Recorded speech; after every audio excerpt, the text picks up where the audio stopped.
اس سے پہلے کہ ہم مسلمانوں کی مصری فتوحات پر بات کریں،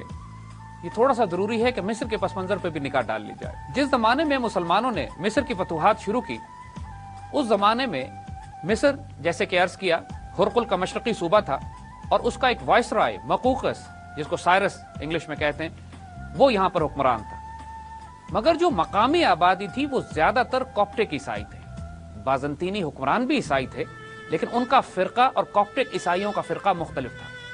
اور بازنطینی حکمران یہ چاہتے تھے کہ پورے مصر کی مقامی آبادی کا مذہب تبدیل کر کے ان کو اپنے فرقے پر کر لیا جائے، جس کی وجہ سے یہ بہت شدید ظلم ڈھایا کرتے تھے اپنے ہی عیسائیوں پر، جن کا تعلق ایک کوپٹک یا قبطی فرقے سے تھا۔ جب مسلمان مصر میں داخل ہوتے ہیں،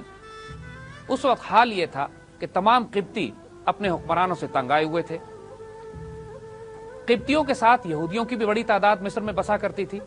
وہ بھی اپنے حکمرانوں سے تنگ تھے کیونکہ یہودیوں کی ویسی پرسیکیوشن کی جاتی تھی۔ ان حالات میں نااتفاقی، بے چینی اور فتنہ اور فساد مصر میں پھیلا ہوا تھا، اور رومن فوج کو as occupies, as invasion forces, as occupation forces دیکھا جاتا تھا۔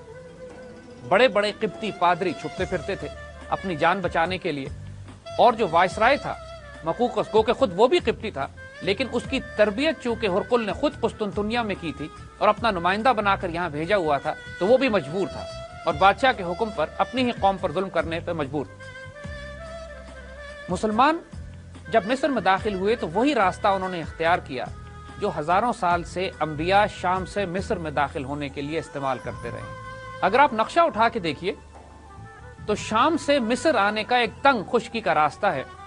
اور یہ وہی راستہ ہے کہ جو ہمیشہ سے سفر کے لیے استعمال ہوتا رہا ہے ان دو خطوں کے درمیان۔ اس کے اوپر جا بجا رومیوں نے قلعے بنائے ہوئے تھے، اور جو شام کی فتوحات کے بعد ان کو اندازہ ہو چلا تھا کہ مسلمانوں نے مصر میں داخل ہونا ہی ہے، تو ان تمام قلعوں کے مضبوط دفاع مقرر کیا گیا، اور بہت سارے اس میں جرنیل وہ تھے کہ جو شام میں بازنطینی فوج کے سربراہ رہ چکے تھے اور مسلمانوں کے ہاتھوں مار کھا کے یا پسپا ہوئے تھے یا فرار ہو گئے تھے۔ اب ذرا مسلمانوں کے کالم کی حالت دیکھیے گا، صرف 4000 کا یہ ایک پروبنگ ایکسپیڈیشن یا زیادہ سے زیادہ ایک بڑا فائٹنگ پیٹرول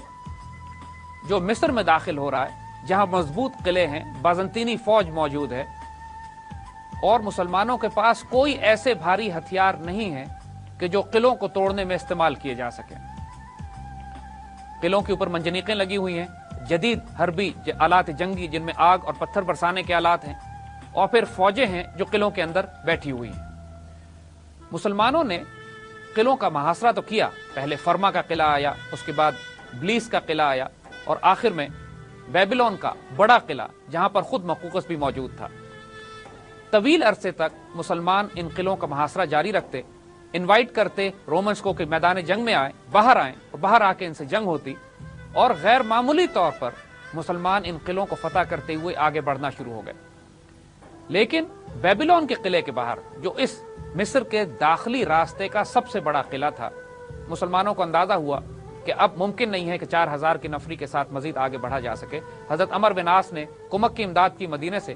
اور حضرت عمر فاروق رضی اللہ تعالیٰ عنہ نے کئی دستے روانہ کیے، جس میں حضرت زبیر بن عوام بھی قیادت فرما رہے تھے ایک لشکر کی، اور اب مسلمانوں کی تعداد تقریباً 20,000 تک پہنچ گئی، مگر اس کے مقابلے میں کئی گنا زیادہ فوج رومنز کی قلعہ بیبلون میں اور اس کے آگے کے تمام محاذوں پہ موجود تھی۔ بیبلون کا محاصرہ ایک طویل عرصے تک جاری رہا۔ مقوقس چونکہ مسلمانوں کے واقعات کو پڑھ چکا تھا، وہ براہ راست جنگ کرنے سے گریز کر رہا تھا۔ کئی دفعہ نیگوسیشنز، بات چیت اور ڈائیلاگ کے ذریعے کوشش کی گئی کہ معاملات کو طے کر لیا جائے، لیکن مسلمان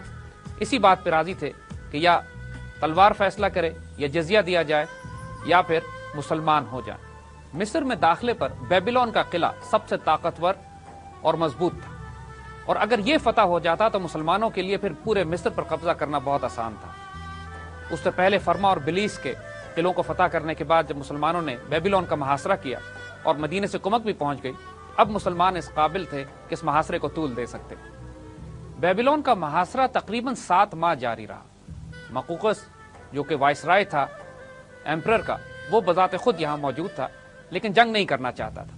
اور مقامی قبطی آبادی بھی مسلمانوں کا ساتھ دینے پر راضی ہو گئی تھی۔ اس صورتحال میں بہت طویل عرصے نیگوسیشنز چلتی رہی۔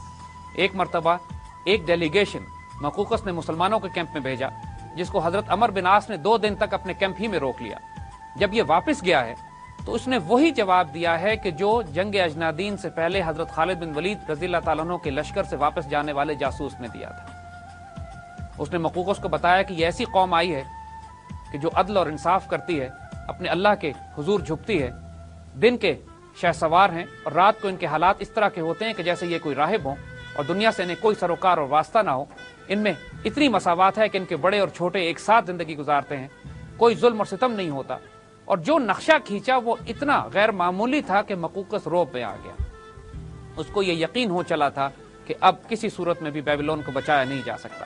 ایک موقع پر حضرت عمر بن عاص خود بھی بھیس بدل کر نیگوشیشن ٹیم کے ساتھ قلعے کے اندر گئے اور وہاں جا کے مذاکرات کیے، اور بلکہ پھنس بھی گئے۔ لیکن یہاں پہ بھی ان کی ایک زبردست فراست اور حکمت اور سیاست نظر آتی ہے کہ جب آپ اب سے گفت و شنید کر کے یہ تاثر دینے میں کامیاب ہو گئے کہ آپ عمر بن عاص نہیں بلکہ کوئی اور ہیں، اور رومنز نے آپ کو جانے دیا۔ باہر نکل کر رومنز کو اندازہ ہوا کہ انہوں نے کس کو اپنے قلعے سے چھوڑ دیا ہے۔ جب معاشرہ بہت طویل ہو گیا تو مقوقس نے امن کی شرائط طے کر لی، جن شرائط کے تحت وہ قلعہ مسلمانوں کو دے دیا جائے گا، مقامی آبادی اپنی زندگی اسی طرح گزارے گی جس طرح وہ گزار رہی ہے، اور مسلمانوں کو جزیہ ادا کیا جائے گا، مگر ساتھ یہ شرط بھی لگا دی کہ اس شرائط پہ عمل کرنا اسی وقت ممکن ہوگا کہ جب قسطنطنیہ سے شہنشاہ اس پر اپنے دستخط ثبت کر دے گا۔ جب ہرقل تخت پہ بیٹھا تھا تو یہ تمام علاقے ایرانیوں کے پاس تھے۔ اس نے ساری زندگی کی جدوجہد کر کے ان علاقوں کو واپس چھینا اور اپنی سلطنت میں شامل کیا۔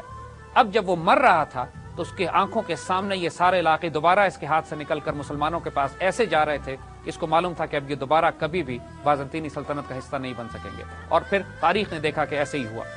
شام اور مصر جب مسلمان ہوئے تو الحمدللہ آج بھی عالم اسلام کے تاج میں بڑے بڑے ستارے ہیں۔ حضرت عمر بن عاص نے بیبلون کے قلعے کا محاصرہ جاری رکھا، لیکن ہرقل کے انتقال کی خبر جب پہنچتی ہے تو پورے قلعے پر مایوسی چھا جاتی ہے۔ دوسری طرف حضرت عمر رضی اللہ تعالیٰ عنہ بھی بہت زیادہ بے چین تھے اس بات سے کہ مصر کی فتح میں تاخیر کیوں ہو رہی ہے، اور انہوں نے حضرت عمر بن عاص کو سخت خط لکھا کہ یا تو پھر جلدی کرو اس کی فتح میں، یا میں تمہیں معزول کر کے حضرت زبیر کو تمہاری جگہ مقرر کرتا ہوں۔ اس تمام صورتحال میں ایک وار کونسل طلب کی گئی اور حضرت عمر نے ایک براہ راست حملہ کرنے کا فیصلہ کیا۔ حضرت زبیر نے یہ اعلان کیا کہ میں اپنے آپ کو مسلمانوں پر قربان کرتا ہوں، اور قلعے کے ایک پچھلی طرف سے رسی ڈال کے چھت پہ چڑھ گئے، اور وہاں سے انہوں نے